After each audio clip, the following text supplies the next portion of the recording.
warahmatullahi wabarakatuh. Baiklah, perkenalkan saya Nay Hasriani, kelas regular 2019 BEM. Baiklah, di sini saya akan menjelaskan materi tentang teori pengambilan keputusan. Yang pertama, teori pengambilan keputusan adalah suatu pemecahan untuk memilih satu alternatif dari beberapa pilihan alternatif yang tersedia. Kemudian, pengambilan keputusan menjadi salah satu proses dan cara cepat mengatasi masalah yang bisa dikatakan sebagai tahap milestone atau titik krusial saat menghadapi tantangan dan rintangan yang menghadang.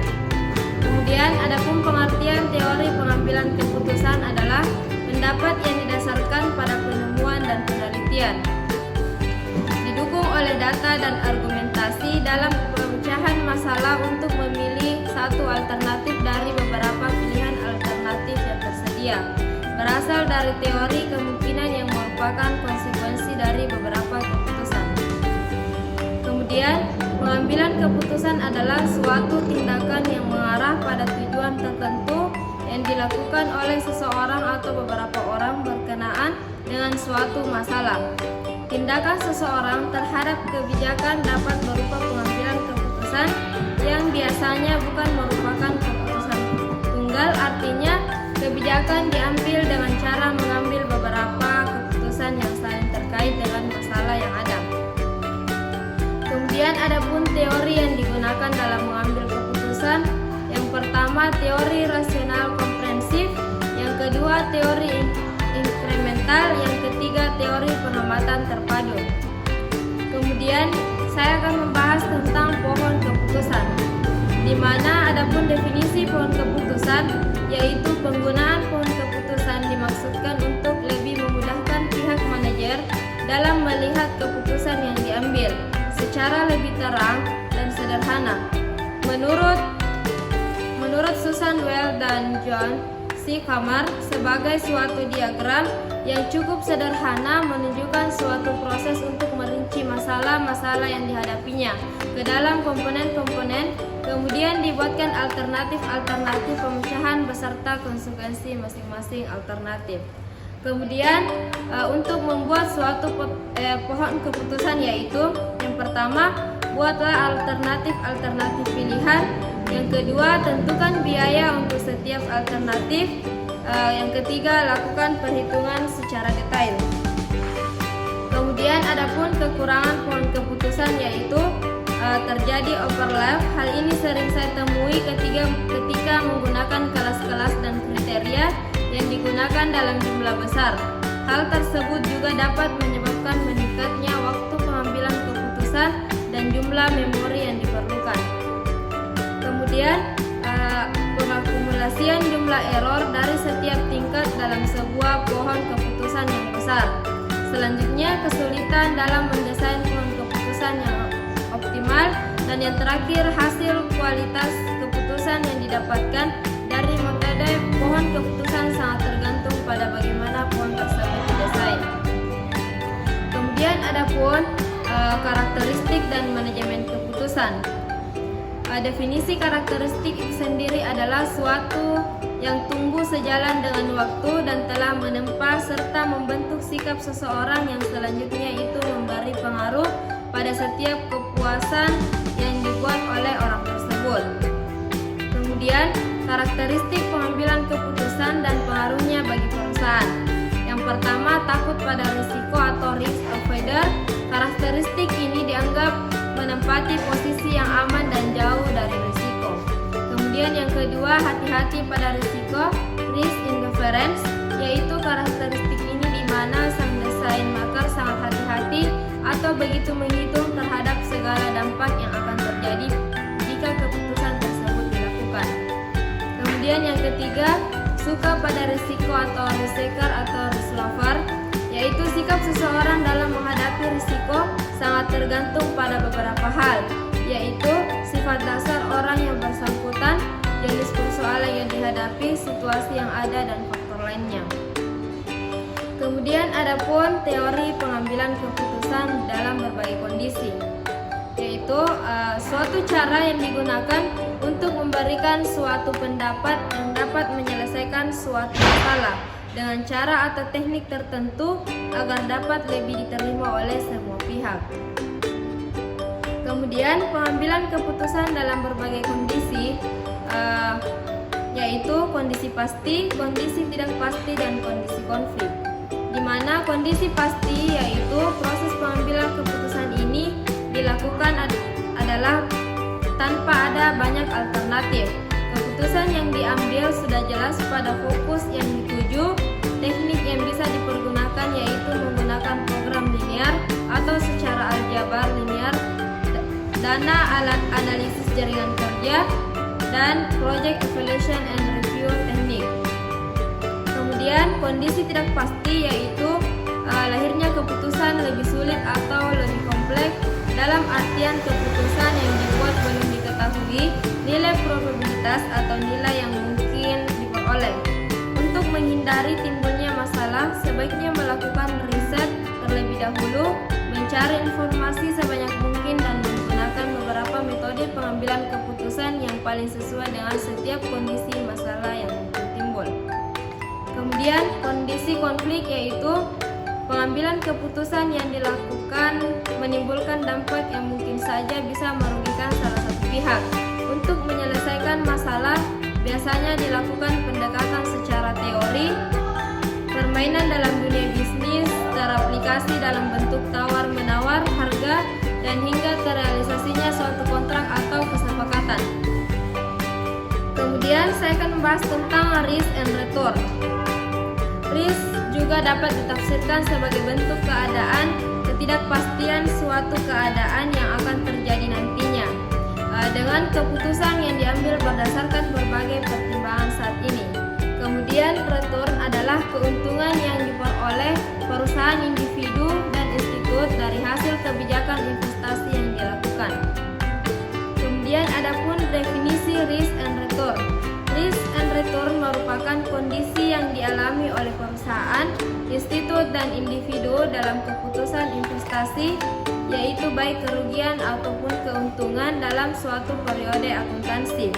Dalam dunia investasi, dikenal adanya hubungan antara risk and return, yaitu jika risiko tinggi maka return atau keuntungan juga akan tinggi. Adapun sebaliknya, jika return rendah maka risiko juga akan rendah. Kemudian bentuk hubungan antara risk dan return. Yang pertama bersifat linear atau searah, yang kedua semakin tinggi return maka semakin tinggi pula risiko. Yang ketiga, semakin besar aset kita tempatkan dalam keputusan investasi, maka semakin besar pula yang timbul dari investasi tersebut.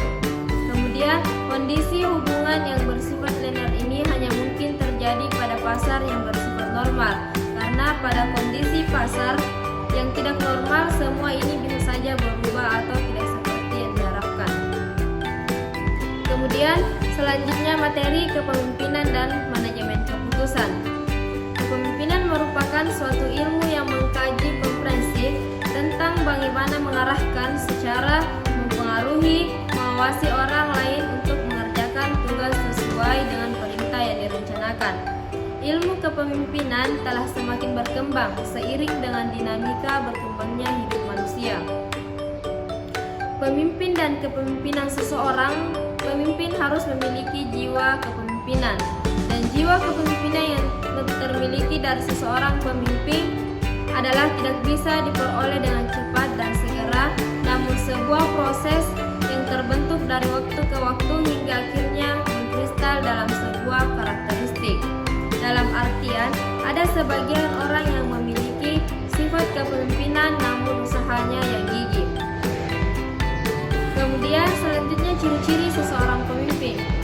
Ciri seorang pemimpin memiliki kompetensi yang sesuai dengan zamannya. Misalnya, jika minyak gas dianggap sebagai energi utama, maka diperkirakan pada masa depan minyak dan gas bukan lagi energi utama. Kemudian, memahami setiap permasalahan secara lebih dalam membandingkan dengan orang lain, serta mampu memberikan keputusan terhadap permasalahan tersebut. Kemudian, mampu menerapkan the right and the right place secara tepat dan baik.